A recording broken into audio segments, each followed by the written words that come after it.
Pai do Senhor, amada igreja. Amém, Jesus. Glória a Jesus. Amém. Vocês estão bem? Amém, Jesus. Convido vocês a abrir a Bíblia em Atos dos Apóstolos. Deus tem uma palavra para o nosso coração essa noite. Noite de festa, noite de alegria, né? Noite a qual nós vamos fazer parte aí do memorial a qual Cristo nos deixou, não é? A ceia do Senhor, lembrando este ato de entrega, este ato de sacrifício, mas para toda entrega e todo sacrifício precisa ter o reconhecimento, né, do que foi feito naquela cruz, e esse reconhecimento e essa transformação que é viva em nós e através de nós. E ninguém melhor para expressar essa transformação a não ser o próprio apóstolo Paulo, que se encontra em Atos, onde nós vamos ver um pouquinho aí da sua conversão. Amém? Quem achou, glória a Deus. Quem não achou, aleluia, ou misericórdia. Aleluia. Bendito é esse Deus.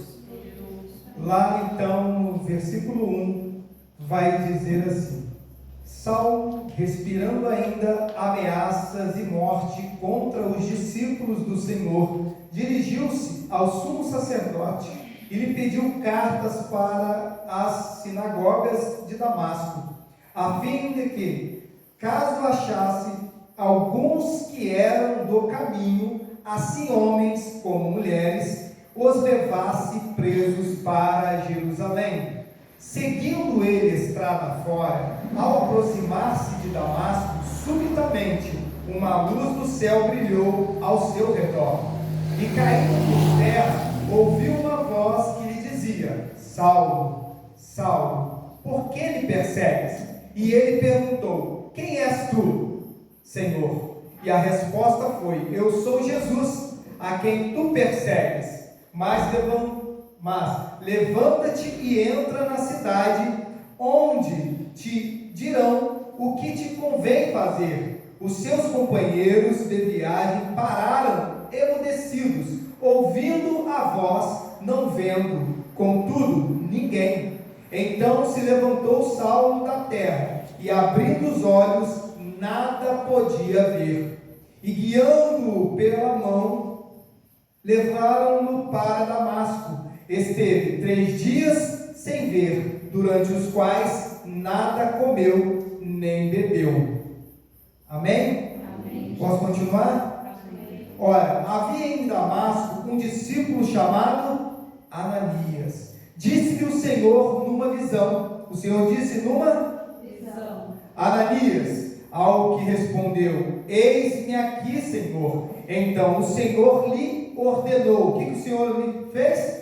Ordenou: Dispõe-te, vai à rua que se chama Direita, e na casa de Judas procura por Saulo, apelidado de Tarso, pois ele está orando. E viu entrar um homem chamado Ananias, e pôr-lhe as mãos, para que recuperasse a vista.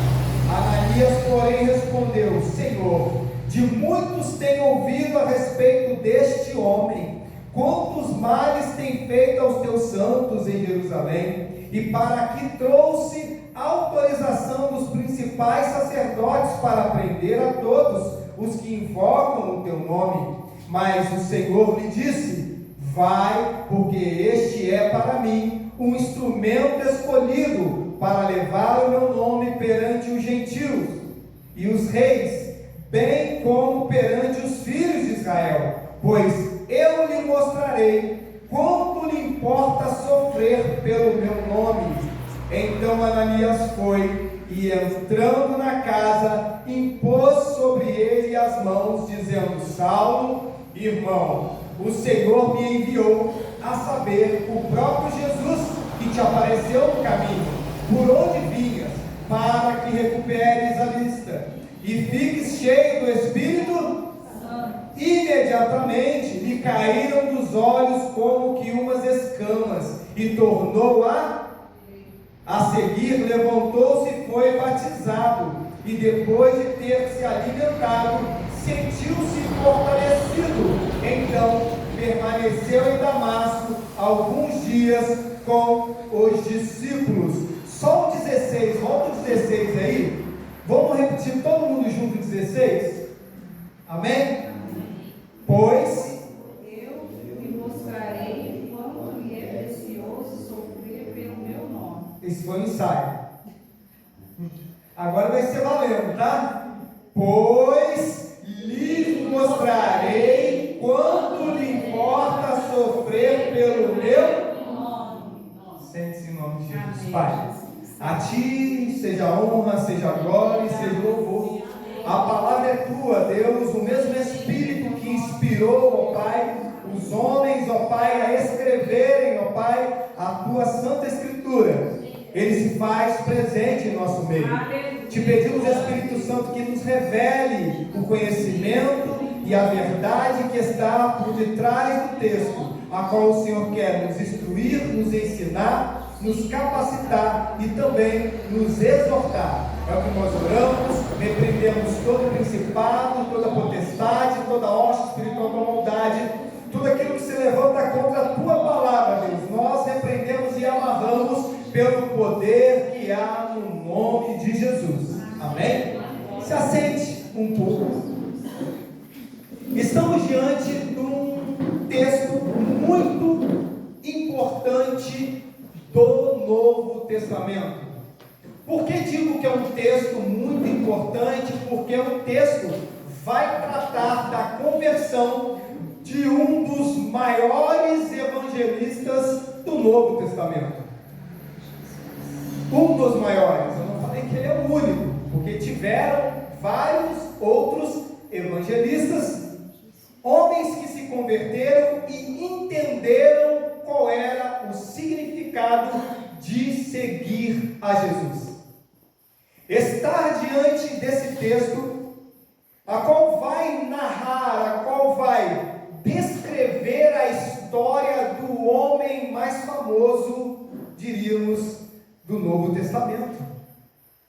Um dos homens mais famosos, a qual nós estamos falando do apóstolo Paulo, a qual até outrora, antes da sua conversão, ele se chamava Saulo.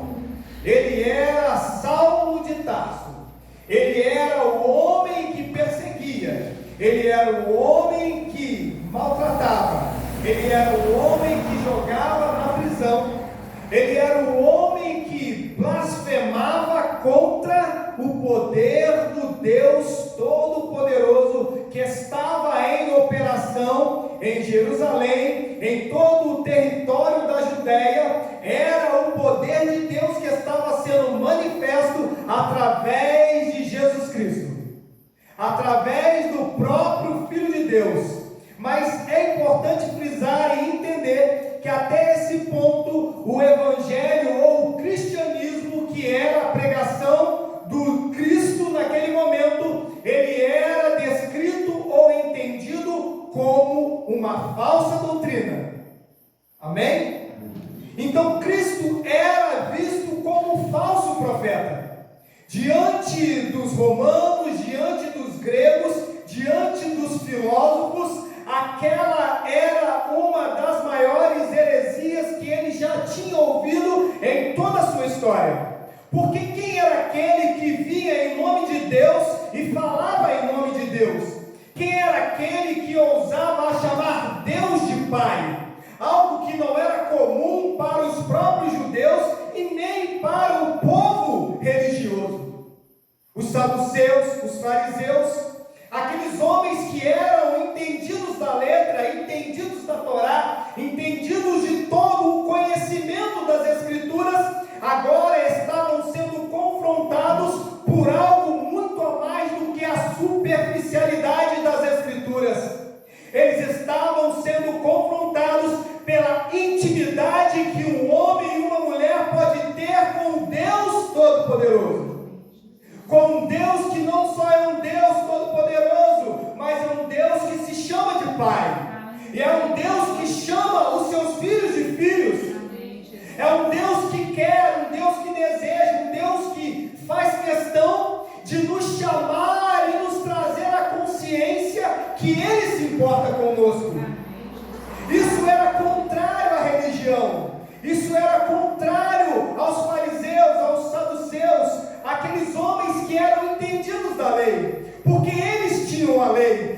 Jesus tinha vida com o próprio Deus, porque Jesus era Deus.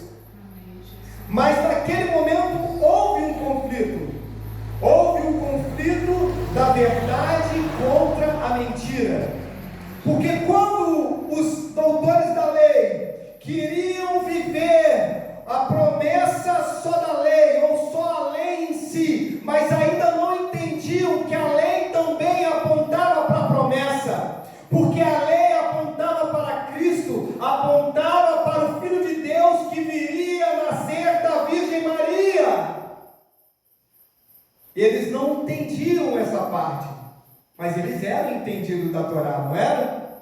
Eles tinham em mãos Isaías, porque Isaías é considerado o profeta messiânico, porque Isaías profetizou sobre Jesus.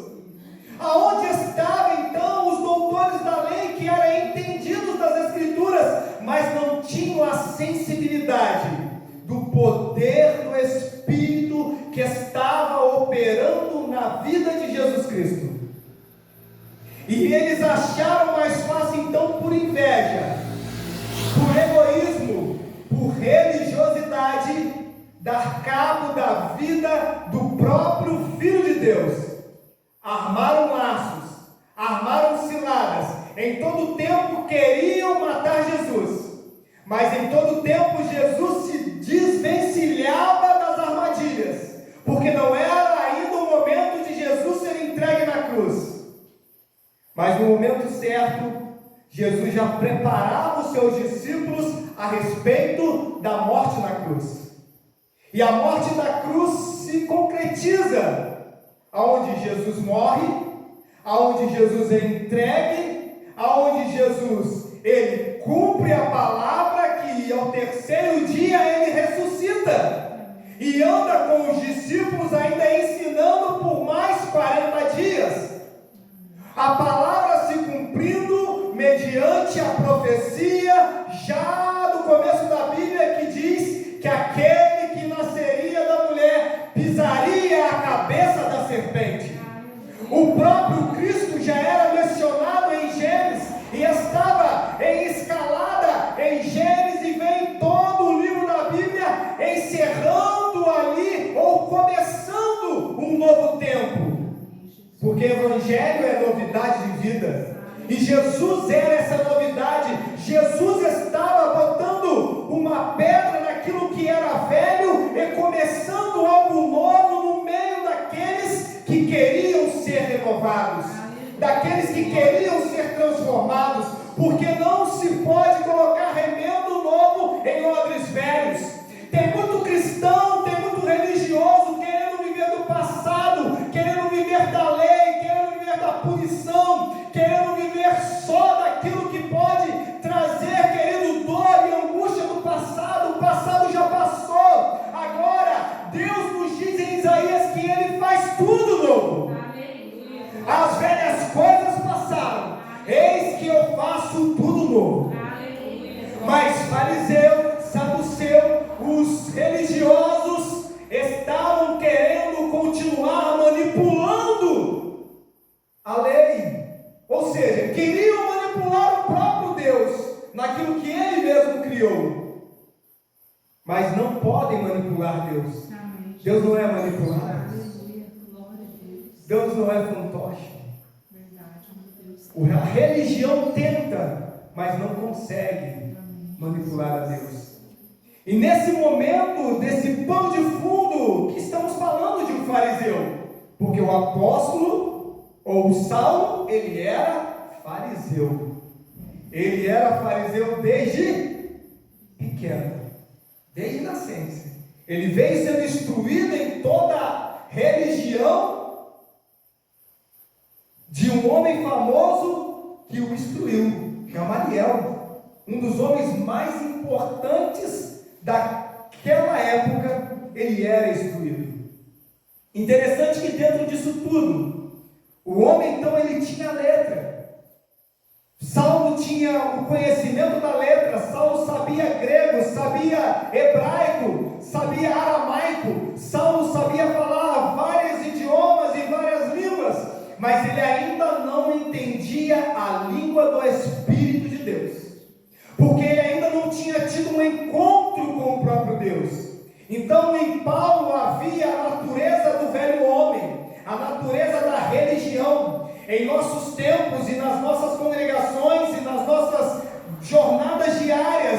nós vamos encontrar muitos Saulos, nós vamos encontrar muitos homens religiosos, muitas mulheres religiosas e muitos líderes religiosos que ainda estão atentando para o Velho Testamento, para a lei. Mas a lei, ela passou lá.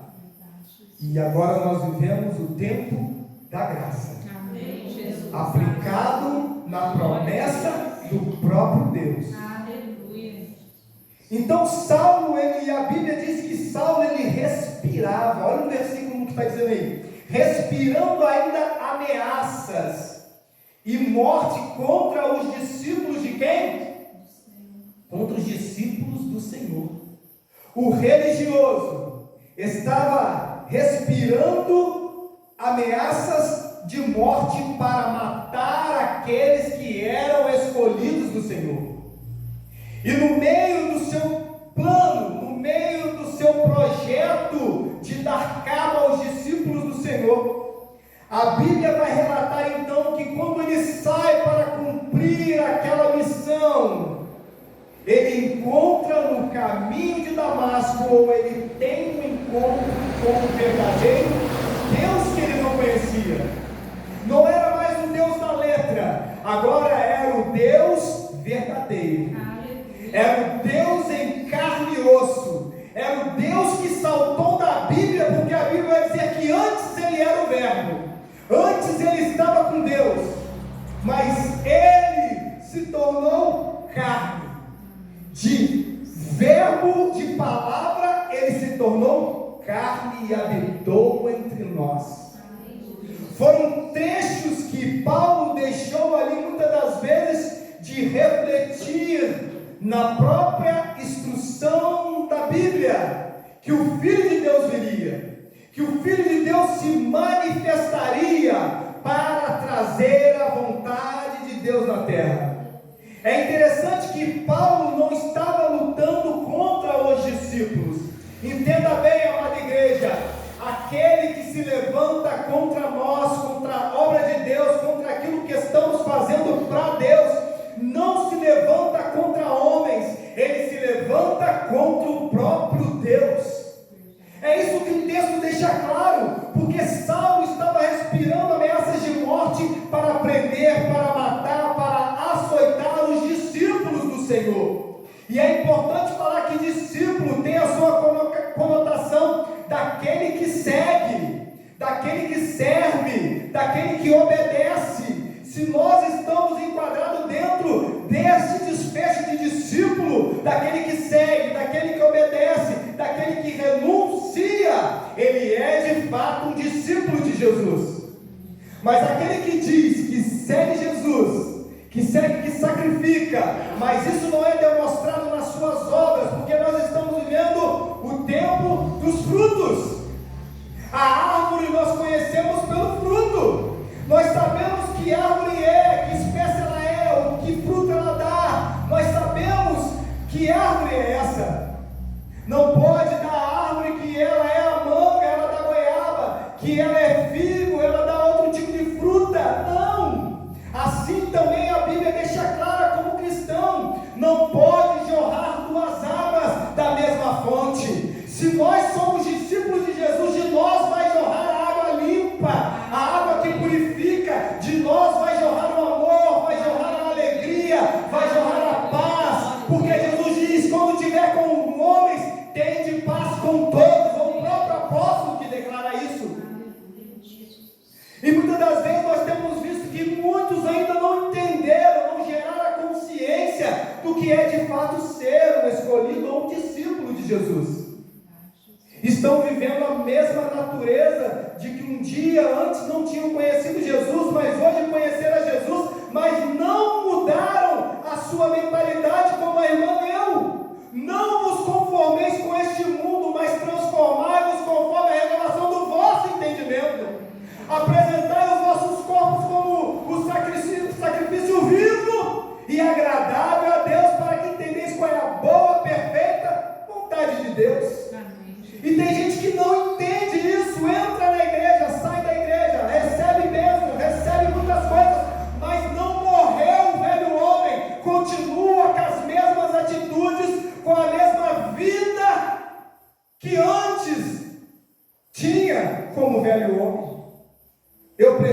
nascer de novo. Repita comigo. Eu preciso nascer de novo. Nascer de novo é todo dia, irmão.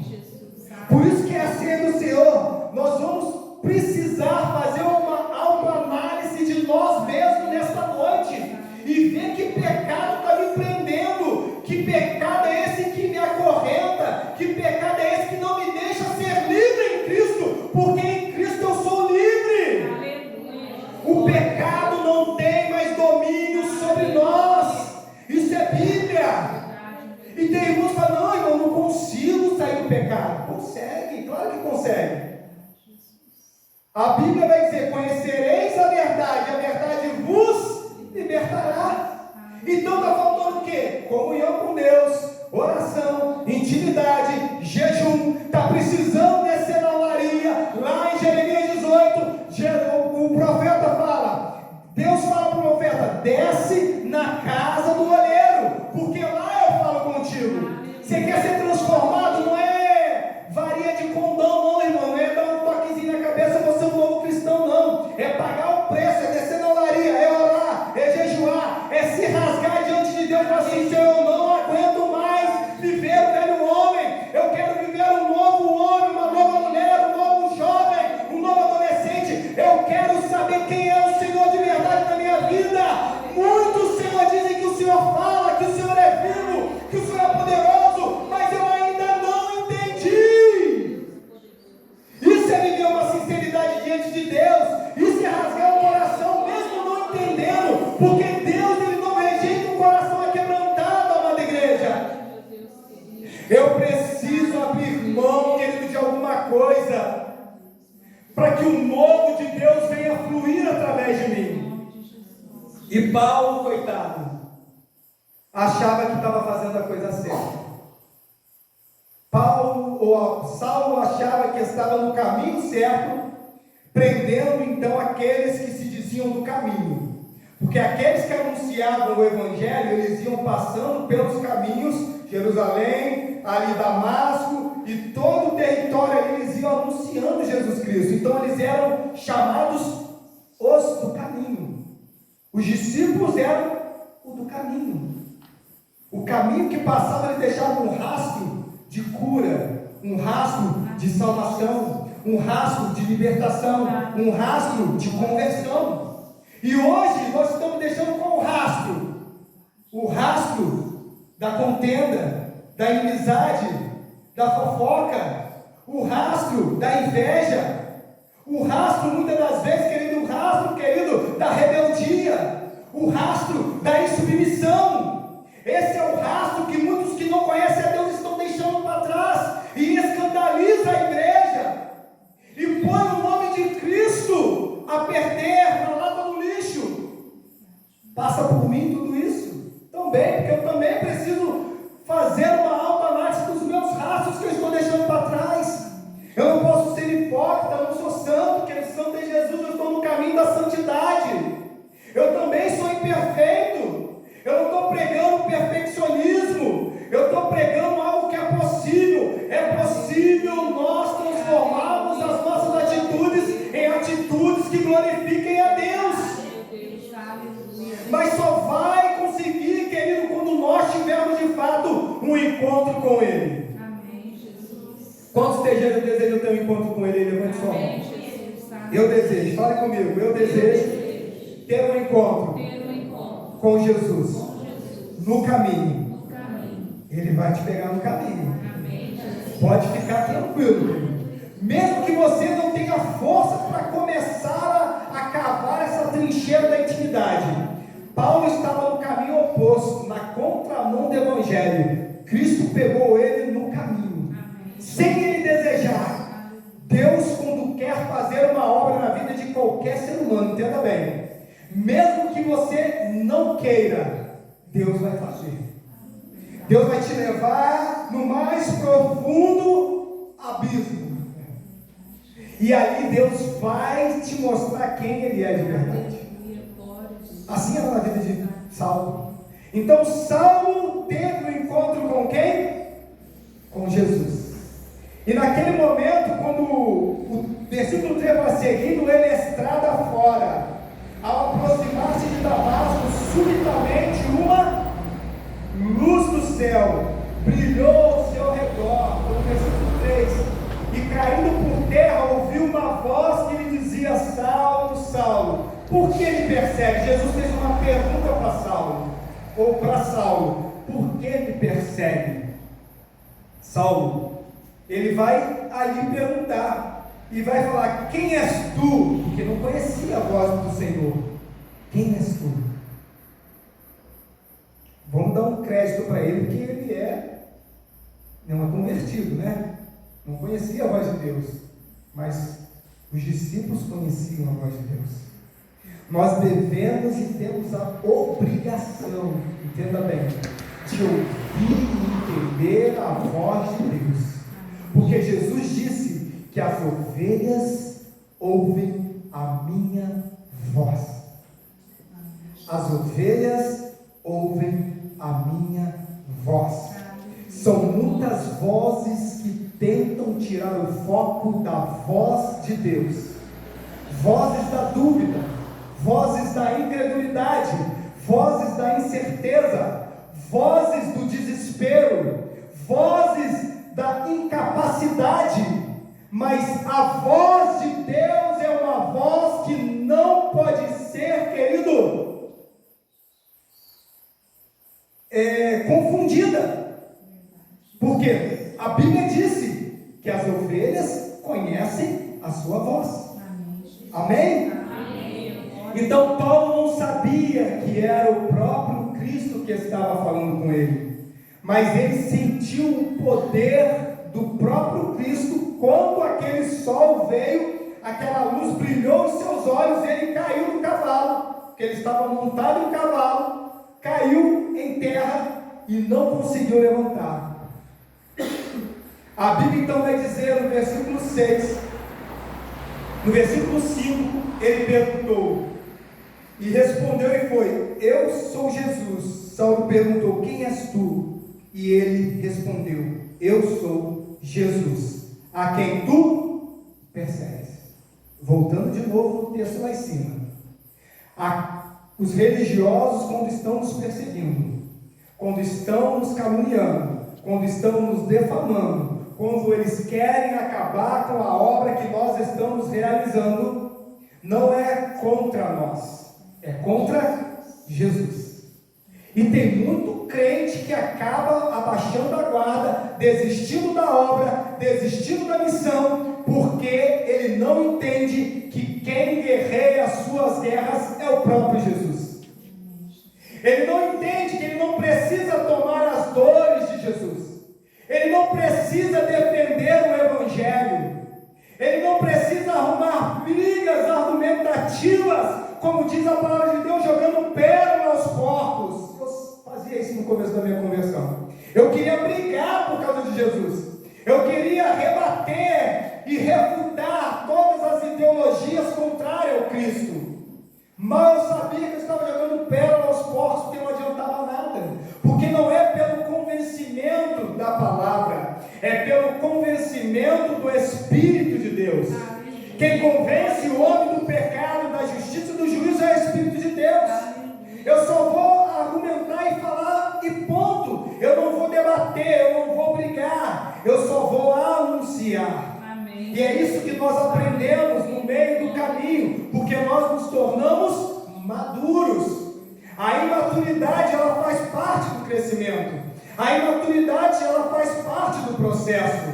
Mas nós precisamos então ouvir a voz de Deus e aprender então a não entrar em discursos que não glorificam a Deus. Então naquele momento, quando ele cai por terra, não sei levar mais, levanta-te e entra na cidade, porque Jesus deu uma ordem para ele. Jesus deu uma ordem para Saulo. Jesus também dá ordem para os discípulos. Jesus também dá ordem para nós que somos ovelhas do seu aprisco, porque ele disse quando ele ia junto ao céu, depois que ele ressuscitou o terceiro dia, e ele voltou, ele disse ao discípulo: ficai aonde? Em Jerusalém, até que do alto sejais revestidos de poder. Jesus deu uma orientação, Jesus deu uma instrução, e hoje é interessante, querido, que em muitos muitos não querem receber orientação, muitos não querem receber instrução, muitos querem fazer por conta própria, muitos acham que já são donos, independentes do seu nariz, e não precisam talvez de um pastor, de um líder, de uma pessoa mais experiente para instruir, para orientar. Precisa sim, querido. Sabe por quê? Porque Deus primeiro ele fala com os profetas, depois ele fala com a sua igreja. Precisa haver uma comunicação de Deus primeiro com aqueles que servem ao altar. E hoje isso tem sido banalizado na nossa sociedade. O líder já não é mais respeitado. O líder já não é mais respeitado dentro da sua posição de hierarquia. Mas não é questão de hierarquia ou só de um título. É uma questão de uma ordenança celestial. Porque se não for através desta ordenança, desta ordem que Deus estabeleceu de hierarquia, querido, nós quebramos princípios.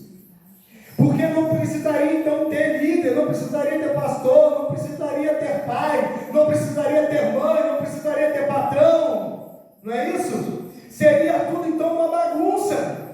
Não seria ordenado, não teria uma ordem e decência em todas as coisas que nós vivemos, não só na sociedade, mas é onde nós voltamos nas vozes que vêm soprando, nas vozes que tentam tirar a ordem das coisas, que tentam tirar os princípios e valores que Deus estabelece na sua igreja e para a sua igreja. Então ele deu uma ordem: levanta-te e entra na cidade, porque lá na cidade eu vou te instruir o que você há de fazer.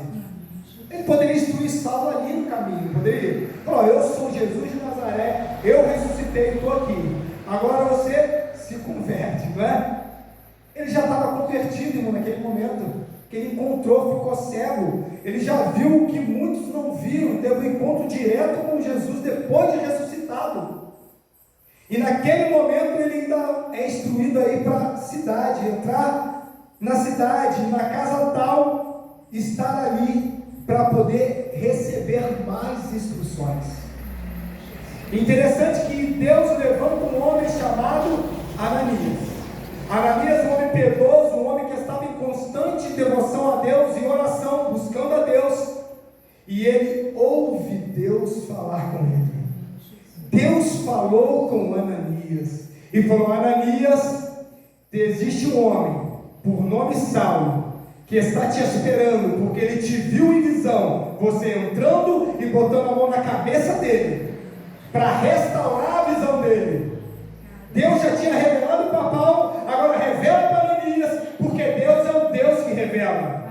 Nada que está em oculto, entenda bem, igreja.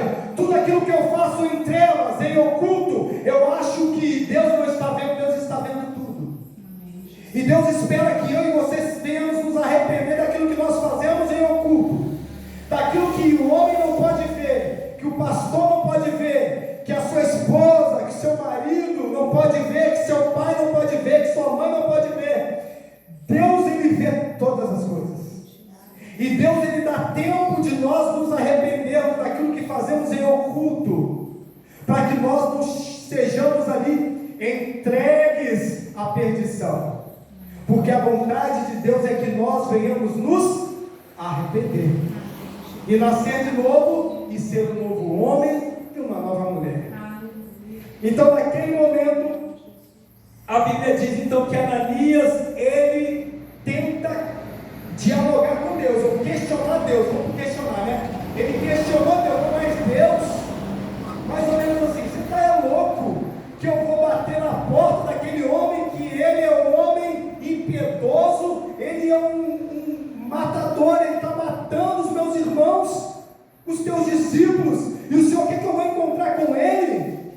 Aí Jesus vira para ele e fala para ele, lá no 16 que nós lemos, no 15: mas o Senhor me disse: vai, porque este é para mim um instrumento escolhido para levar o meu nome perante Israel, pois eu lhe mostrarei quanto lhe importa sofrer pelo meu nome. Olha o que Jesus estava falando para Ananias. Pode ir, filho. Ele já está praticamente convertido. Mas agora ele vai sentir na pele o que ele fez os meus filhos sentirem também. Por amor do Evangelho. Não porque Deus gosta de ver sofrimento. Não, é porque aquele que ama Jesus, ele está disposto a passar por todos os tipos de provações. Ele está disposto a sofrer todos os tipos de escárnio, todos os tipos de acusações, todos os tipos de defamações. Aquele que serve a Cristo de verdade e quer agradar a Cristo, não importa o que digam de mim, importa o que Cristo acredita e sabe de mim. Como eu disse, o que as pessoas falam de nós, querido, pode estar dentro de duas características de uma moeda: da cara e da coroa, daquilo que é verdade e daquilo que é mentira. Então, muitas das vezes, quando nós escutamos o relato, eu aprendi isso com o pastor da Barra, que eu congreguei com ele, servi lá. Ele falava: sabe, a história tem dois lados, a verdadeira e a falsa. Então, antes de julgarmos alguém, de acreditarmos numa verdade mal contada ou numa mentira que está faceada da verdade, eu preciso ouvir os dois lados da história, para saber o que é verdade e o que é mentira. Talvez você pode escutar do pastor, mas o pastor é isso, é aquilo. Mas será que aquela voz que está falando é a voz da verdade ou é a voz da defamação? Ou é a voz da calúnia? Porque chamaram Jesus de Beelzebul, filho do diabo, denegrindo a imagem do Filho de Deus. E isso nós também estamos propícios a passar também. Eu servi a um pastor também de perto, e por ser líder, às vezes nós acabamos aconselhando até pastor. Antes de eu ser pastor, eu já aconselhava pastor.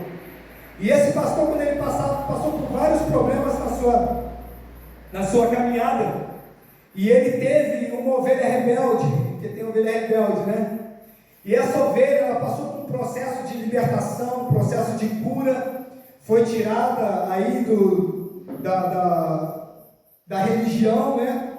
A afro, e ali ela passou por várias libertações, mas num certo momento ele se voltou contra esse pastor.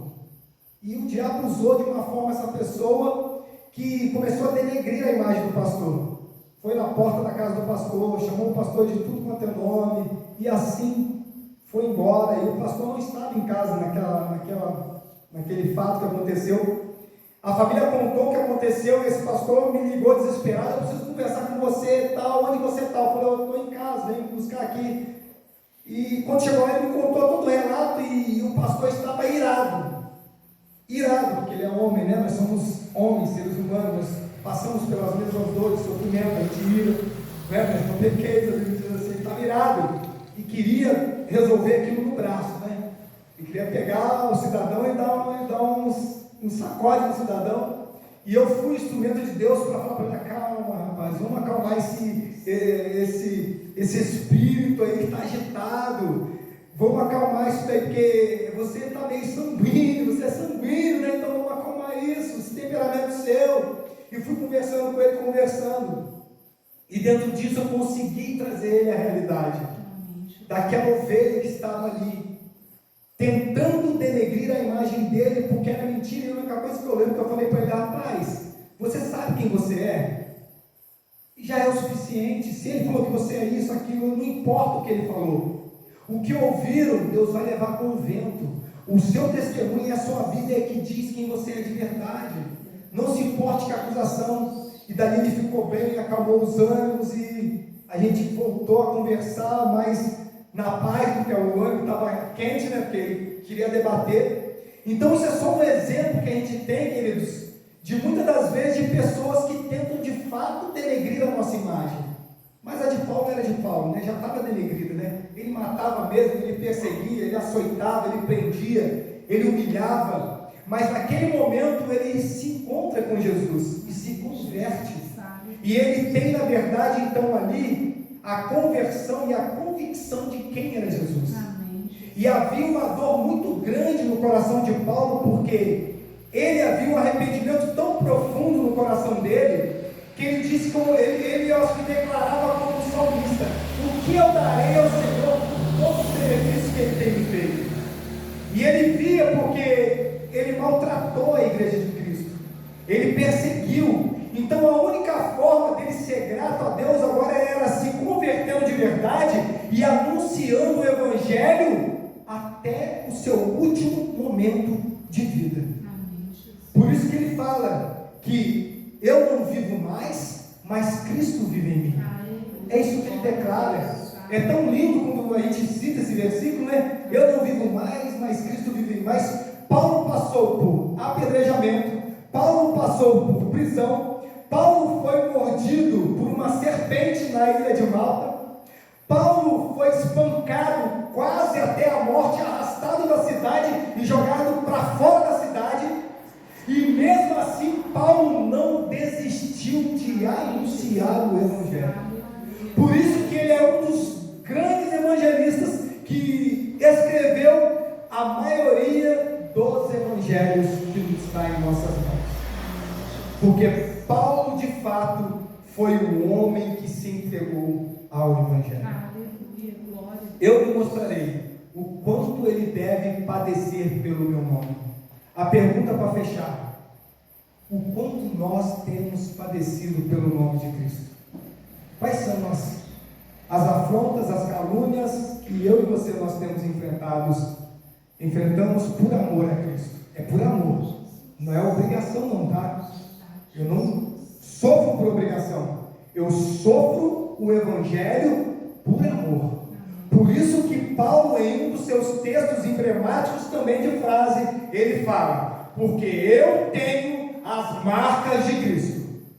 Nós carregamos mediante as afrontas, mediante a tudo que nós passamos, nós somos marcados pelo sofrimento das marcas do Cristo vivo que passou pelo Calvário.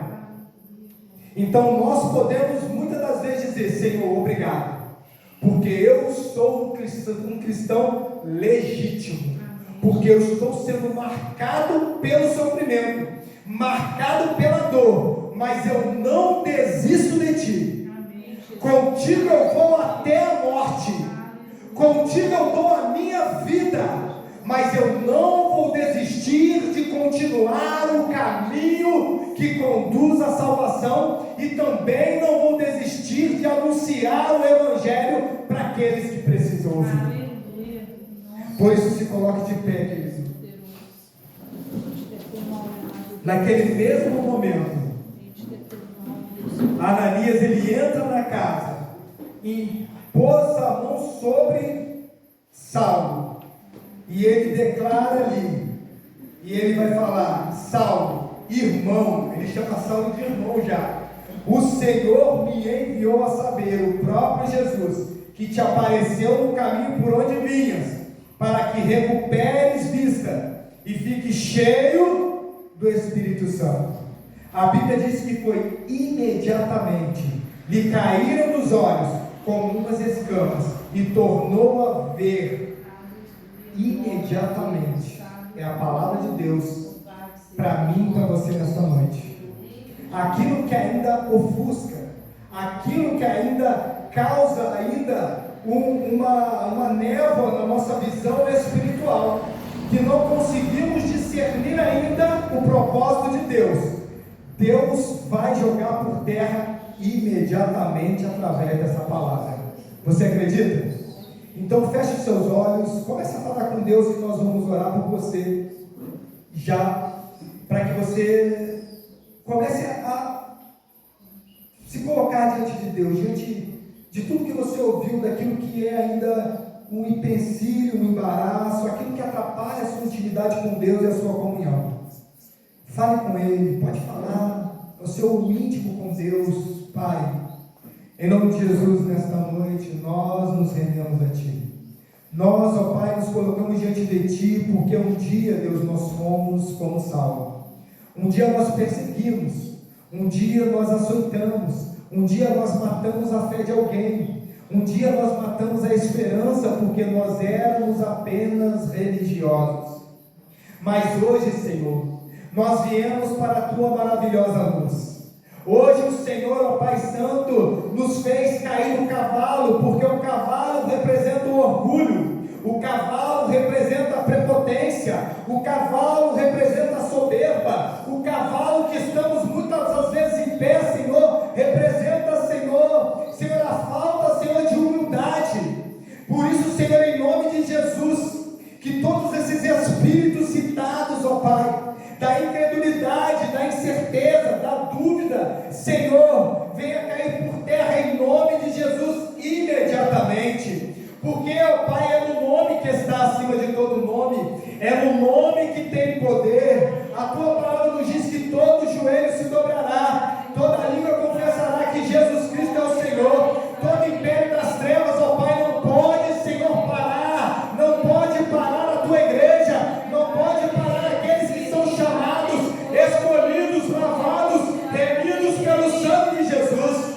Deus, todo pecado oculto, tudo aquilo que paralisa, tudo aquilo que tira, Senhor, a comunhão, a santidade, Senhor, que venha, Senhor, ser destruído pelo poder que é no nome de Jesus.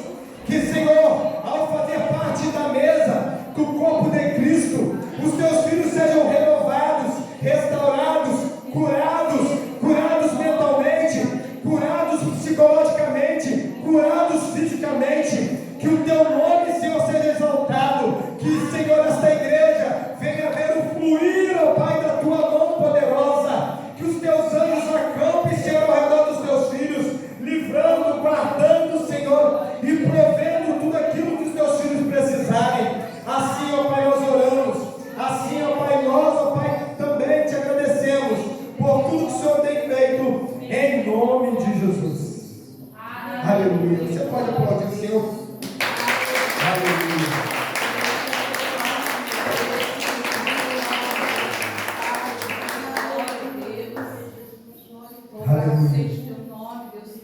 Quero convidar os irmãos que vão fazer parte aqui da ceia para ajudar a servir. Quem são os irmãos?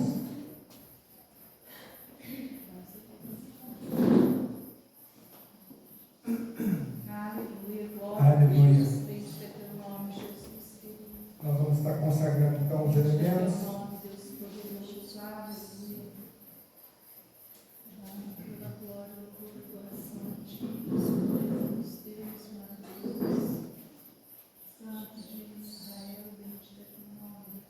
Deus, em nome de Jesus, Pai. Aqui está, Pai, os elementos da ceia, o pão, o vinho, a qual o Senhor era, Pai, a sua instrução e a sua ordenança. Nós apresentamos diante de Ti, ó Pai, pelo poder que há no nome de Jesus. Nós consagramos, ó Deus. Te pedimos, ó Pai, que a Tua mão poderosa, que a Tua vontade, Senhor, se cumpra, Senhor, nesses elementos. Que a Tua igreja seja fortificada, seja restaurada e seja curada, Senhor, para a honra e glória do Teu nome. Assim nós oramos e Te agradecemos em nome de Jesus.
Ele sofreu para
26 vai dizer assim: enquanto comiam, tomou Jesus um pão e, abençoando, o partiu e o deu aos discípulos, dizendo: tomai, comei, isto é o meu corpo.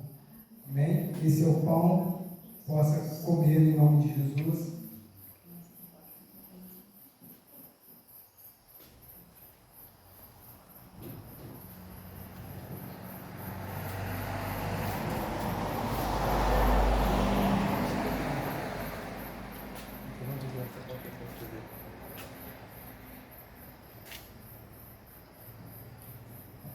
A seguir, ele tomou o cálice e, tendo dado graças, o deu aos discípulos, dizendo: bebei deles todos, porque isto é o meu sangue, o sangue da nova aliança, derramado em favor de muitos, para a remissão de pecados.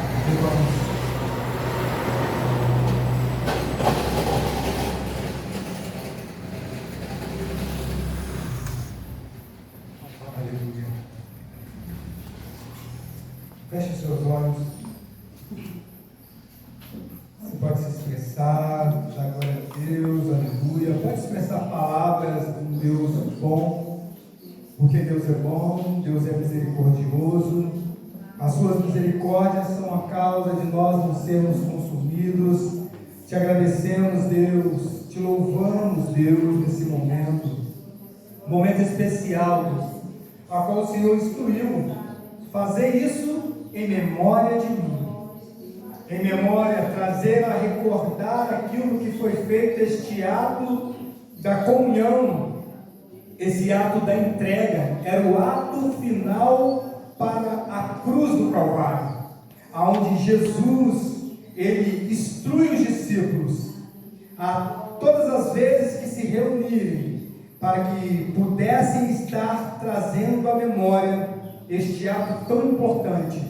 Sabe por quê? Porque esse foi a última ceia em terra, mas haverá uma ceia no céu, aonde Jesus disse no versículo 29, vai dizer: e digo-vos que desta hora em diante não beberei deste fruto da videira, até aquele dia em que hei de beber novo convosco no reino de meu Pai. E tendo cantado o hino, saíram para o Monte das Oliveiras. Era a hora da entrega. Então olha a promessa que Jesus falou, que hoje nós estamos sendo aqui, mas vai haver o grande dia, que nós sentaremos com Ele na mesa no céu, e nós cearemos com Cristo vivo. Esse ato será no céu. Oremos em nome de Jesus. Pai, a Ti, Pai, pertence a honra, pertence a glória, o louvor. Nós te agradecemos, ó Pai, porque o Senhor é o Deus que cumpre promessas. O Senhor cumpriu a promessa de enviar o Teu Filho, ó Pai, por amor de nós, se entregou naquela cruz por nós, ressuscitou no terceiro dia, ó Deus, e ainda andou mais 40 dias instruindo os Teus discípulos, e assim o Senhor designou, ó Pai, a igreja, para que pudesse continuar, ó Deus, a pregação do Seu Evangelho. E agora o Senhor nos promete também em João capítulo 14: eis que eu vos vou preparar lugar, porque se não fosse assim, eu não teria dito que na casa de meu Pai há muitas moradas. Por isso, Senhor, o Senhor está preparando a morada, ela já está preparada, porque nós somos um povo, Senhor, que vamos morar contigo no céu.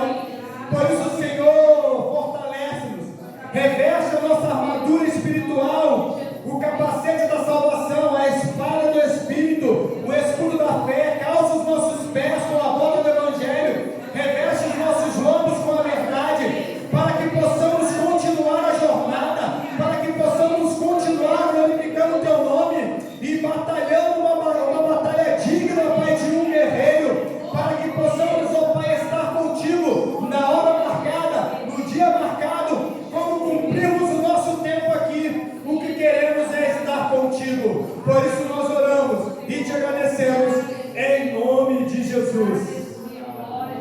Amém? Alguém tem alguma coisa, algum recado, alguma coisa a transmitir para a igreja? Não? igreja está se preparando, pastor, que o momento que está sendo feito lá embaixo, nós vamos fazer aqui em cima a partir de segunda-feira que vem. Glória a Em Deus. nome de Jesus. Acho que é 4, 5 dias, Então, né? de segunda a sexta-feira, 19 Glória a a igreja está se preparando, se consagrando, esteve com Deus. Então, fique ligado. Amém. A gente vai ter domingo lá, se não me engano, é o Jumeme, né? Vai ter um evento lá dos juvenis. Não sei se vocês estão sabendo. Se vocês estiverem, vai ser domingo o dia inteiro, de manhã até. Se os juvenis aí quiserem estar lá com a gente, pode ficar à vontade, tá? Vai ser, se eu não me engano, vai ser a partir das 9 horas. Depois, ver direitinho, pode perguntar para a pastora, né? Se ela está mais a par, né? Aí aquele que quiser estar lá, o juvenil ou jovem também, pode estar lá, vai ser algo novo, né? Na vida de vocês, vocês vão receber muito lá. Amém? Podemos orar para finalizar? Amém. Então, que a bênção do Deus Pai, Deus Filho, Deus Espírito Santo e as suas doces consolações sejam com todos nós, não somente hoje, mas para todos sempre, em nome de Jesus. Amém. Deus te abençoe o seu lar, sua casa, o seu trabalho.